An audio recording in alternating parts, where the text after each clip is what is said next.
Capítulo 2 del libro de Apocalipsis, versículo 18 en adelante dice: Y escribe al ángel de la iglesia en Tiatira, el Hijo de Dios, el que tiene ojos como llama de fuego y pies semejantes al bronce bruñido, dice esto: Yo conozco tus obras y amor y fe y servicio y tu paciencia, y que tus obras postreras son más que las primeras.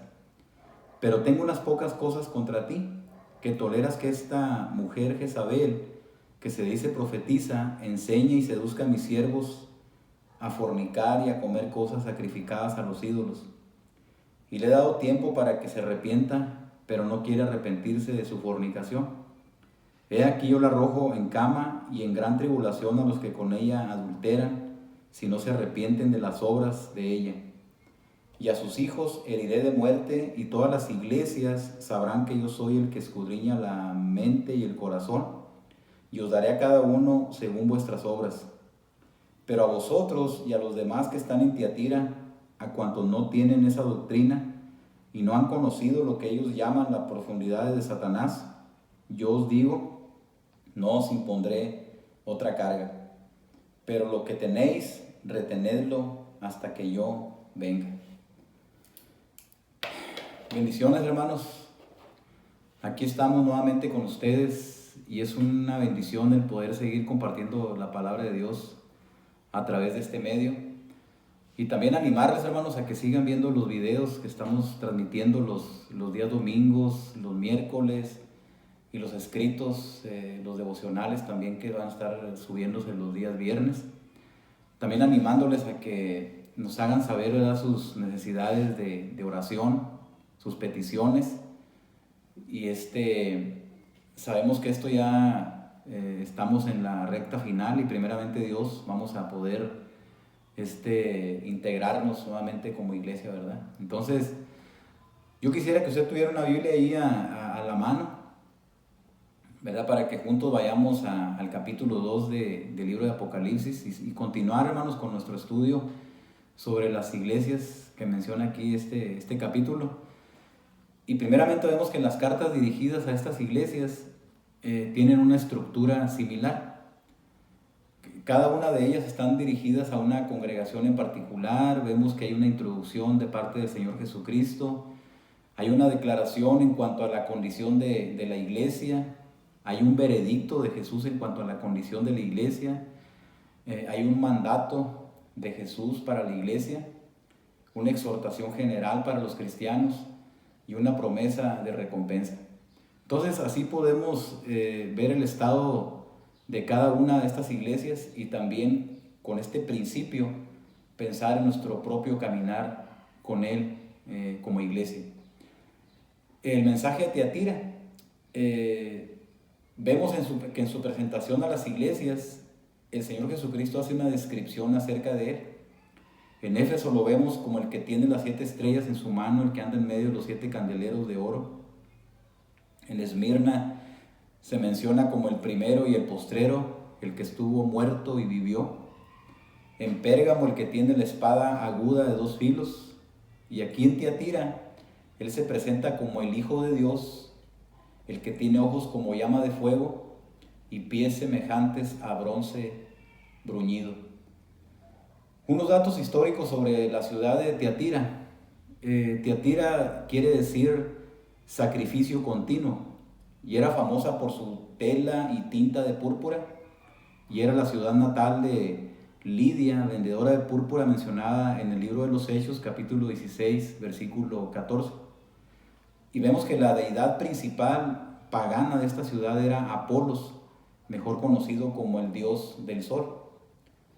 Vemos que aquí el Señor Jesucristo se presenta como el Hijo de Dios. La expresión más común de Jesús en Apocalipsis es Hijo de Hombre, pero aquí se presenta o se describe como Hijo de Dios, lo cual está resaltando su deidad. Los ciudadanos de Tiatira entendían bien este mensaje porque era un concepto bien conocido por ellos, o manejaban a diario. Ellos adoraban a las deidades de Apolos y también al César de Roma, porque ellos los consideraban como hijos del dios Zeus. Por esto el Señor Jesucristo se presenta no como el hijo de un dios, sino del Dios todopoderoso y soberano, creador de los cielos y de la tierra. Vemos también que se presenta como aquel que tiene ojos como llama de fuego. Y esto nos muestra que Él no solo ve nuestros actos, también conoce las intenciones del corazón. Esta expresión nos habla del poder penetrante de la vista del Señor. En nuestro tiempo sería como el rayo láser, ¿verdad?, que penetra lo más oculto.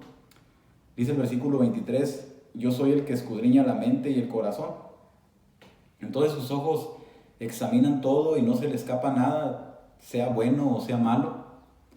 El Salmo 11, versículo 4 dice, Jehová está en su santo templo, Jehová tiene en el cielo su trono, sus ojos ven, sus párpados examinan a los hijos de los hombres. La iglesia de Tiatira necesitaba oír esto porque había entre ellos cosas que necesitaban cambiar. En estos días estuve hablando con un hermano y hablábamos precisamente de esto, ¿verdad? De que en la iglesia hay cosas que necesitan ser cambiadas. En nuestra familia necesitan cambios, ¿verdad? En nuestras personas necesitamos hacer cambios, ¿verdad? En nuestra relación con el Señor. Esta iglesia, estos hermanos aquí en Tiatira pensaban tal vez, ¿verdad?, que todo estaba bien. Algunos creían que se estaban saliendo con la suya tal vez, pero el Señor les dice que Él observa todo. En Hebreos 4:13 dice que no hay cosa creada que no sea manifiesta en su presencia. Antes bien, todas las cosas están desnudas y abiertas a los ojos de aquel a quien tenemos que rendir cuentas. Cuando pensamos nosotros en que el Señor nos conoce hasta lo más profundo de nuestro ser, conoce nuestros pensamientos, conoce nuestro corazón, que todo está abierto delante de Él, yo no sé qué sensación tenga usted, pero eso nos debe de llevarnos a tener un temor santo hacia el Señor, ¿verdad? Porque Él conoce cada situación de nuestra vida y a Él no se le pasa absolutamente nada. Vemos también que Él nos da la oportunidad de arrepentirnos, ¿verdad? Pero si no lo hacemos, tendremos que rendir cuenta de nuestras acciones. Dice un texto en el Antiguo Testamento, hablando al pueblo de Israel, dice que el pecado los iba a alcanzar. Y efectivamente, ¿verdad?, el pecado trae consecuencias y necesitamos arrepentirnos de nuestras acciones si hay algo que cambiar delante del Señor. Ahora, si la corrección del Señor tarda, no es porque Él no se dé cuenta de mis acciones o tus acciones, o porque se haga el disimulado, se le pasó por alto, sino porque en su gracia y misericordia Él nos está dando tiempo para arrepentirnos. Segunda de Pedro 3:9 dice que Él es paciente, Él no quiere que perezcas, sino que procedas o procedamos al arrepentimiento. Dice también aquí el texto que sus pies son semejantes al bronce bruñido. En su primera venida sus pies fueron mencionados como los hermosos pies del que anuncia las buenas nuevas de salvación. Pero aquí sus pies están anunciando juicio. En su primera venida el Señor vino como el Mesías sufriente, como el rey que se hizo siervo, como la oveja que humedeció ante sus trasquiladores, como el Cordero de Dios que vino humildemente a dar su vida por nosotros, el que vino a buscar y a salvar lo que se había perdido. Hermanos, pero esta imagen que nos presenta Juan del Señor es muy diferente a la que muchos hoy en día tienen del Señor Jesucristo. Hoy en día se nos presenta a un Cristo bueno, amoroso, piadoso, paciente, condescendiente, tolerante, no hay problema, Cristo te ama, Dios perdona, etcétera, ¿verdad? Pero el Cristo que vemos aquí es un Cristo que trae juicio, ¿verdad? Que trae retribución al que no quiere arrepentirse de sus malas obras. Y vemos el mensaje a la iglesia, vemos que es el más largo de todos. Y curiosamente, esta era la iglesia más pequeña, la de Tiatira. En su mensaje el Señor Jesucristo comienza afirmando las cosas positivas que ellos tenían. El capítulo 2, versículo 19 dice: yo conozco tus obras y amor y fe y servicio y tu paciencia y que tus obras postreras son más que las primeras.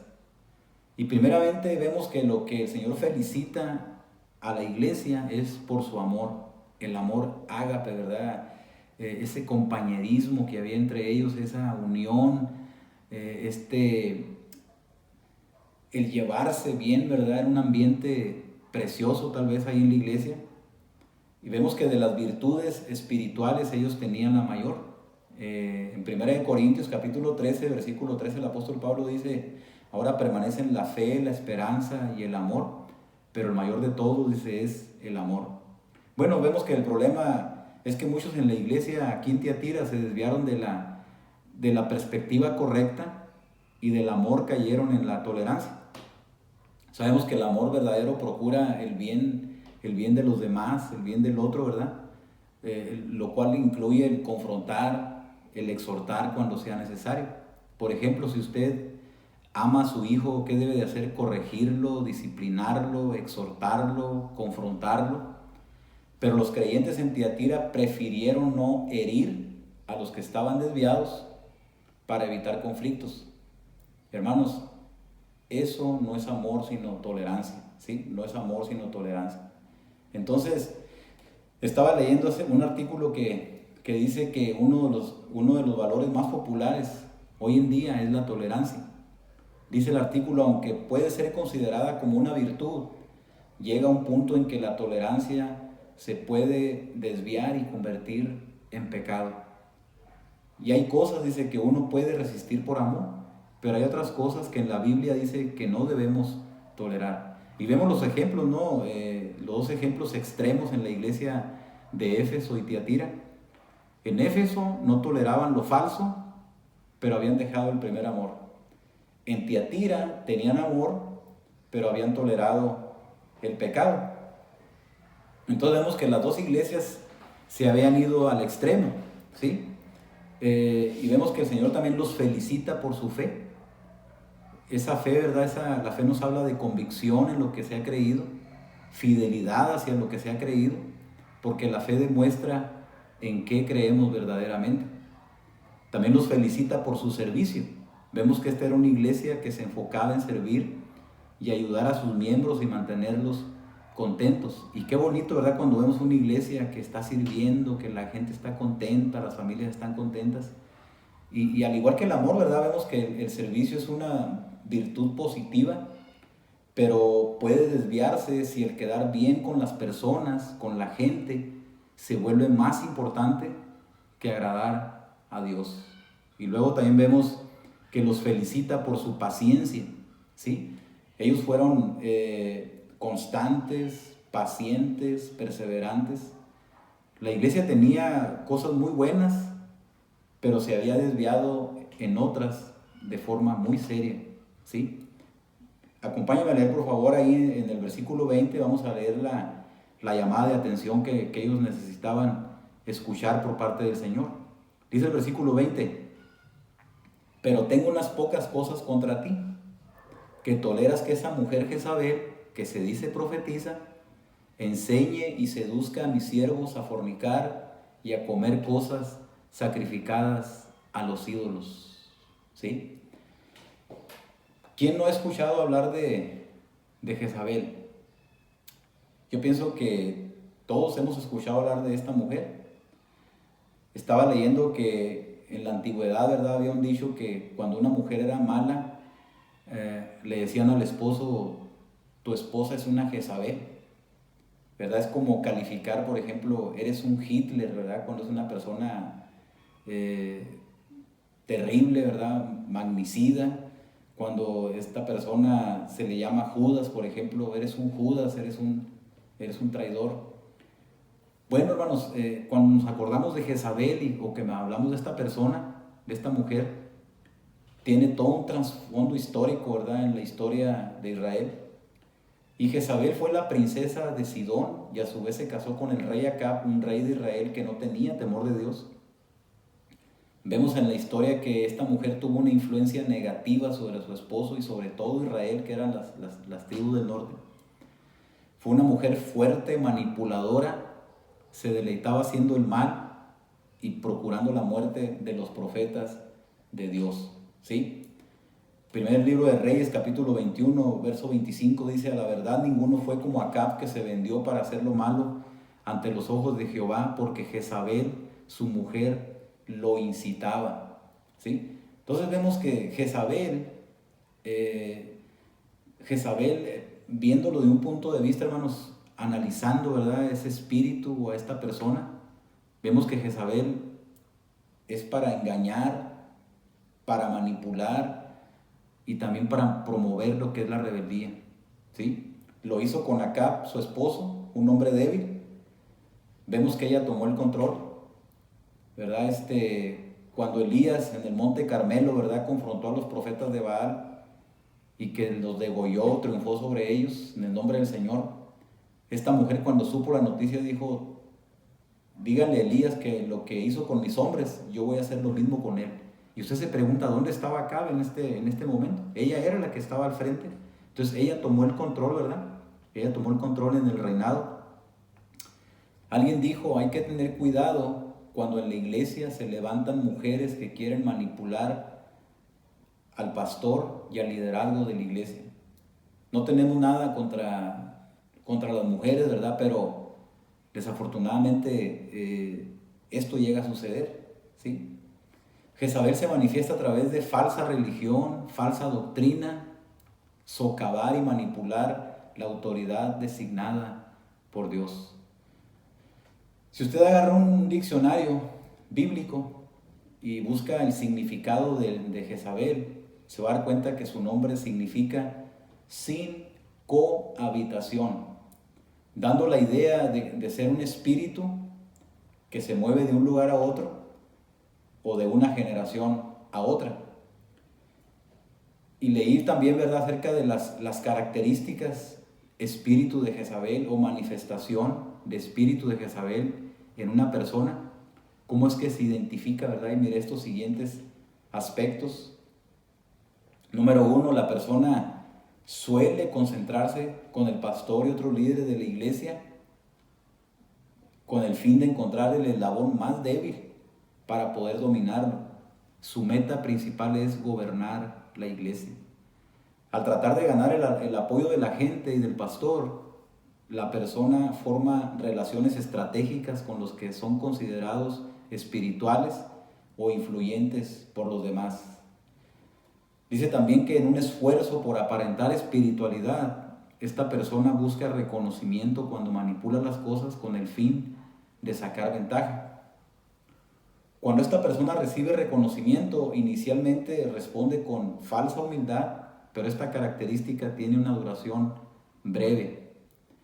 Cuando se le confronta, la persona se pone a la defensiva, ¿sí? Se pone a la defensiva, justifica sus acciones con frases como: solo estoy haciendo la voluntad de Dios.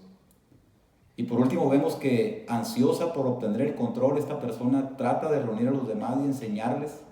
Aunque sus enseñanzas comiencen por ser correctas, pronto establece doctrinas que no son apoyadas por la palabra de Dios. Entonces, vemos con esta información adicional sobre lo que era Jezabel en Tiatira, vemos que el problema era algo muy serio, porque tenía todo un trasfondo, ¿verdad?, espiritual. Entonces el Señor Jesucristo usó la imagen de Jezabel para hacer ver a la iglesia de Tiatira que algo similar estaba ocurriendo entre ellos al haber permitido entrar a alguien con ese espíritu a la congregación, ¿sí? Y en un sentido figurado, Jezabel es una persona que tiene un espíritu manipulador que incita al pecado. Y es importante, hermanos, entender que Jezabel no era alguien que estaba fuera de la iglesia tratando de hacer caer a los creyentes. Era alguien dentro de la iglesia con sus doctrinas y falsas profecías, y enseñaba a los creyentes que no se sintieran condenados por cometer pecado, ¿verdad? Entonces, Romanos 8, versículo 1 dice: no hay condenación para los que están en Cristo. Y esa es una realidad preciosa, ¿verdad? No hay condenación para todos aquellos que estamos en Cristo. Pero tampoco esto te va a dar licencia, ¿verdad?, para que un cristiano peque o para que usted peque. Entonces la mayor amenaza a la iglesia no venía de afuera, sino de adentro. Otras iglesias eran perseguidas por el Imperio Romano los paganos o religiosos en aquel tiempo. Pero en el caso de Tiatira, el peligro de la destrucción provenía de una rebeldía interna que estaba pugnando por socavar la autoridad de Dios ahí en la iglesia. Hermanos, en la iglesia moderna y más en los países liberales ocurre algo semejante, ¿no? Vemos que no hay mucha persecución externa, cuando menos a nosotros no nos toca, ¿verdad? Gracias a Dios. Pero se corre el riesgo de destruirse desde adentro por la falsa de la enseñanza bíblica, ¿sí? Por las doctrinas falsas y también por un liderazgo permitivo que no se opone al pecado de sus miembros. Y este fue el peligro, ¿verdad?, que el apóstol Pablo señaló también a la iglesia de Corinto. Ellos habían permitido que el pecado se infiltrara en la iglesia y ellos no habían hecho nada, ¿verdad?, para corregirlo. Y el Señor señaló que el pecado de Tiatira fue haber tolerado a Jezabel y el pecado que ella estaba promoviendo dentro de la iglesia, ¿verdad?, que era comer de los sacrificados a los ídolos y enseñar a los siervos o seducir a los siervos a que fornicaran, ¿sí? Hermanos, si una iglesia toma el camino de la complacencia y la tolerancia, ¿cuál es el fin que le va a esperar a una iglesia así? ¿Verdad? Cuando en la iglesia se complace a las personas, se tolera el pecado, ¿cuál es el fin que le espera? Bueno, el fin que le espera, hermanos, es caer en el pecado, ¿verdad? Y por consecuencia en el juicio de nuestro Señor Jesucristo, tal como estaba a punto, ¿verdad?, de suceder con Tiatira. ¿Y sabe qué? Esta es una de las advertencias que el Señor Jesucristo da a las iglesias en los últimos tiempos, ¿sí? Versículo 21 al 23 dice: y le he dado tiempo para que se arrepienta, pero no quiere arrepentirse de su fornicación. He aquí, dice, yo la arrojo en cama y en gran tribulación a los que con ella adulteran. Si no se arrepienten de las obras de ella, y a sus hijos heriré de muerte, y todas las iglesias sabrán que yo soy el que escudriña la mente y el corazón, y os daré a cada uno según vuestras obras. Hermano, la historia narra, ¿sí?, que el final de Jezabel fue terrible. Dice la escritura ahí en el segundo libro de Reyes, capítulo 9, versículo 8 al 10, que esta mujer murió sin ser sepultada. Y dice que cuando fueron a verla, ¿verdad?, el profeta Jehú, ¿verdad?, que fueron a buscar a esta mujer donde había caído, dice que encontraron solamente su calavera, ¿verdad? Y dice que los perros estaban comiendo sus restos, ¿verdad? Sus restos, los perros los tragaron. Es algo terrible, hermanos. Entonces, el Señor advierte a Tiatira, ¿verdad?, que el final de los que sigan la doctrina de Jezabel también será terrible, ¿sí? Fíjese cómo el Señor da tiempo para arrepentirse, ¿verdad? Lo hizo con Jezabel. Le he dado tiempo para que se arrepienta, pero no quiere arrepentirse de su fornicación, ¿verdad? Pero también va a llegar el tiempo de su justicia. Hay perdón para aquella persona que se arrepienta, pero también hay castigo para aquella persona no quiere arrepentirse, ¿verdad?, para que no lo haga. Versículo 24 y 25 dice: pero a vosotros y a los demás que están en Tiatira, a cuantos no tienen esa doctrina y no han conocido lo que ellos llaman las profundidades de Satanás, yo os digo, no os impondré otra carga, pero lo que tenéis, retenedlo hasta que yo venga. Y aquí lo que estamos viendo, hermanos, es un remanente fiel, ¿verdad?, al Señor. Y a través de la historia, ¿verdad?, hemos visto desde el pueblo de Israel, ¿verdad?, vemos un remanente fiel a Dios, un remanente que se mantiene fiel a Él, a su palabra, ¿verdad? Un remanente que no cede, ¿verdad?, ante las filosofías de este mundo. Y vemos que aunque muchos creyentes en Tiatira siguieron la doctrina de Jezabel, hubo un grupo que se guardó y permaneció fiel a Dios. Y para ellos el Señor tiene palabras de ánimo. Dice a los demás, ¿verdad? A los demás. El Señor siempre tiene un remanente fiel que se guarda y busca obedecerlo. Y son aquellos creyentes, hermanos, que se mantienen con esa fidelidad a Él, con esa reverencia a Él, con esa obediencia a Él, y se oponen a seguir cualquier enseñanza contraria a su palabra. Hermanos, que el Señor nos ayude, ¿verdad? Para que Él nos encuentre fieles a Él, ¿verdad? Para que seamos obedientes a Él, que seamos obedientes, hermanos, a las autoridades que Él ha establecido en su iglesia, ¿verdad? Y que nos opongamos a todo aquello, ¿verdad? Aquellos vientos de doctrinas que quieran infiltrarse en la iglesia, ¿verdad? Y que tengamos cuidado, ¿verdad? En querer malinterpretar, ¿verdad? Lo que es la tolerancia, ¿verdad? Con el amor y todo eso que ya mencionamos, ¿verdad? Que el Señor sea bendiciendo, hermanos, su vida. Yo le animo, ¿verdad? Que usted permanezca fiel al Señor en medio de esos tiempos difíciles.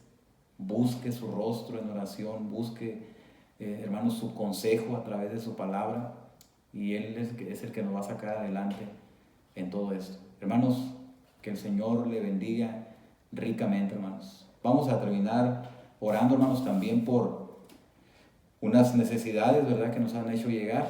Así es que le pido ahí en su lugar, hermanos, que inclinemos nuestro rostro y le demos gracias a Dios. Me acompaña, hermano, por favor, a orar por estas necesidades. Señor y Padre, te agradecemos en este momento por tu palabra. Gracias, Señor, porque hasta aquí has sido bueno con nosotros, nos has guardado, nos has librado de todo mal. Te damos gracias, Señor, por esta palabra tuya que hemos leído, y sabemos que hay tantas cosas más, Señor, que podríamos mencionar. Señor, nos damos cuenta que cuando buscamos, escudriñamos el contexto histórico, Señor, el por qué tú dejaste escritas ciertas cosas, Señor, nos damos cuenta del por qué lo hiciste, Señor, y la necesidad que todo el tiempo ha tenido tu iglesia de mantenerse fiel a ti, Señor, y cómo tú has tenido siempre un remanente fiel a ti, Señor, un remanente que no cede ante las presiones del mundo, las costumbres, tradiciones, influencias, doctrinas erróneas, Señor, que quieren filtrarse, Señor, a tu iglesia. Padre, bendice pues a mis hermanos, bendice a tu iglesia, y queremos pedir una bendición muy especial, Señor, para ella, que tú seas dando protección a tu iglesia, sabiduría, provisión, Señor, para esos tiempos tan difíciles. Padre, también queremos pedirte por los enfermos, Señor, plena sanidad. Tú conoces a cada uno de ellos, aquellos que están delicados, graves, o que ya están convalecientes, que tú les saques adelante, Señor. También te pedimos por la economía, Señor, de nuestros hogares, que tú sigas proveyendo, Señor, para las necesidades que tenemos. Sabemos que tú lo has hecho. Gracias por tu fidelidad. También, Padre, queremos pedirte por los que trabajan dentro y fuera de nuestro país, Señor, que tú les guardes de alguna contaminación, Señor, de ser afectados por este virus también. Te pedimos, Señor, por ellos. Te pedimos también, Señor, por nuestros gobernantes, que tú des sabiduría a nuestro presidente, a todo aquel equipo de trabajo, Señor, que ellos procuren hacer un buen trabajo, Señor, para la nación. También, Señor, queremos pedirte por la familia Méndez Montenegro, Señor, que seas bendiciendo a Jesús, a Mari, a David, Señor, a Benjamín. Bendícele, Señor, a esta familia. Ponemos en tus manos. También te pedimos sabiduría por el liderazgo de la iglesia, Señor, humildad, Señor, para que podamos guiar, dirigir a tu iglesia, Señor, como tú lo pides, Señor. Padre, nos ponemos pues en tus manos, que seamos esos siervos tuyos, valientes, que nos paremos en la brecha cuando alguna doctrina extraña, rara, Señor, quiera filtrarse, Señor, a la iglesia, Señor. Que no entremos en ese espíritu de complacencia, de tolerancia, Señor. Perdónanos si lo hemos hecho. Padre, también te pedimos, Señor, que podamos terminar, Señor, bien y con aprendizaje, Señor, de este tiempo, Señor, de contingencia. Señor, que este tiempo no haya sido en vano, Señor, que hayamos aprendido, Señor, la lección que tú tenías para nosotros. Padre, también queremos pedirte salvación por la familia Salazar Campos, Señor, por la familia Sánchez González.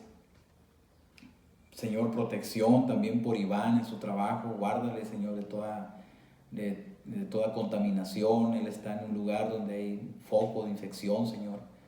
Bendícele y protégele, al igual que Oscar, que tienen mucha relación con gente. Señor, los ponemos en tus manos, Señor. Da fortaleza pues a aquellos también que están sufriendo la pérdida de un ser querido, Señor. Los ponemos en tus manos. Y Padre, te pedimos también por la iglesia ya en Santa Rosalía, Señor, que tú bendigas a esta congregación, la familia Hernández. Te pedimos que tú les ayudes y les bendigas grandemente. Padre, y gracias te damos una vez más por este tiempo que nos has permitido poder tener este tipo de mensajes, de enseñanzas, Señor, con nuestros hermanos a través de este medio. Padre, gracias te damos una vez más en el nombre poderoso de tu Hijo, nuestro Señor y Salvador, Jesucristo. Amén. Amén. Bendiciones, hermanos.